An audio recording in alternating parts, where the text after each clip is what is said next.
What's your take on the current standoff between the United States and Iran? What do you think is going to happen with uranium? Yeah, nobody knows because the Iranians are so complicated about these kind of things. They never mean what they say. Okay. And it's been one of the elements, a common element of the whole Iranian history. And it's actually part of a culture. You almost never say what you mean. You always say something else, but you mean something else. So when do you think that the uranium they are planning on using it for I'm definitely sure that weapons? they're working on weapons, because it would make sense for them to be protected by that weapon. A few months ago, I was against it because I was thinking that such weapons would make Iran more vulnerable in terms of the speed towards democracy and that kind of progress. But now I think that the world wouldn't want Iran to have these weapons, even if it was democratic. For a long time, I was thinking that if Iran was democratic and it was a calm, peaceful society, not threatening anyone else, they would have let Iran to have this power.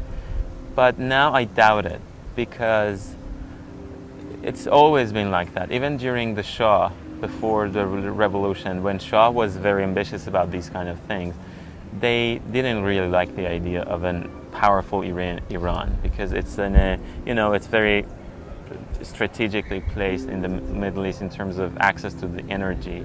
And if they become strong with this nuclear thing or whatever, it would kind of threaten many of the countries that are surrounding Iran, and they wouldn't want that.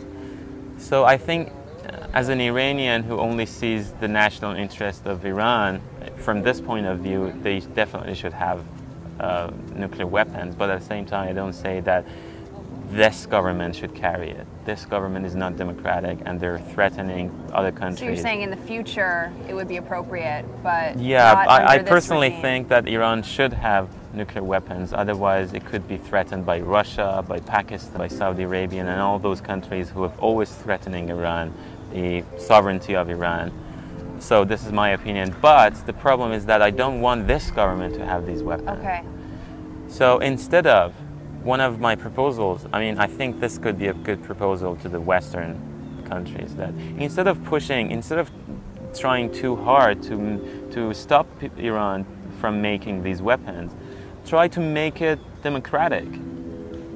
Gather and collect all your power and influence to make Iran more democratic. But what has the West done, especially the US has done throughout, during the past 5 years, has been they have pushed so much, they have put so much pressure on Iran about this nuclear thing, that now a conservative, and not even a conservative, fundamentalist government now in Iran is ruling the country partly because of that pressure. Now, how should the Western world do that, though? What would be the best way to go about that? Okay, for example, Bush has always separated people from the government of Iran, which is completely meaningless to me, because people are part of the government now. For example, the oil revenue is being distributed among all sorts of people in Iran. So the government, there's no line that you could separate people from the government. People are part of the government right now. So I think one of the biggest things that they could do is finding elements in the current system in Iran who are pro-democracy, who are pro-reform, so they could be more strong and they could be more effective in their attempt to make the country more democratic, instead of assuming that everyone that is part of the government is corrupted and we have to get rid of them, and then we would to put them completely against people, because it's not like that. So I was thinking that, for example, if the Bush administration hadn't stopped the Clinton administration's approach towards the reformists in Iran, we wouldn't have probably seen him out of power completely now and a fundamentalist government in Iran.